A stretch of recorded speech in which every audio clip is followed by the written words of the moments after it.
няколко прозвища, но Станислав Трифонов се казвам. Повечето хора ме знаят като Насимо в стрит арт сцената и в изящното изкуство. Тогава дори ние не знаехме с моите приятели какво точно правим. Просто бяхме видяли между другото, по американските скейт филми, че са изрисувани стените на скейт парковете и това страшно много ни възбуди интереса и започнахме да спираме касетките и да копираме това, което виждахме. Така че мога да кажем, че американските скейт филми повлияха на сцената на България да стане това, което е. И да започнем.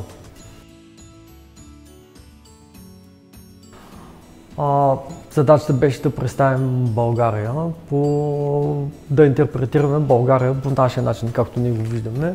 И заедно с екипа на Американското посолство стигнахме до... аз предложих да сложим хора, които танцуват, да покажем българския дух, че той е жив, че той е пламенен.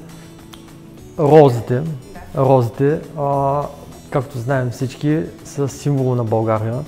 Другото ни богатство е природата и планините, които имаме. Имаме толкова много Балкан. Заобградени сме от всякъде с гори и с Балкани и съответно решихме да сложим някаква част от тях да се виждат. И имаме от другия край морето и мелницата на Несебър. Когато работя това, което обичам, тогава се чувствам наистина свободен.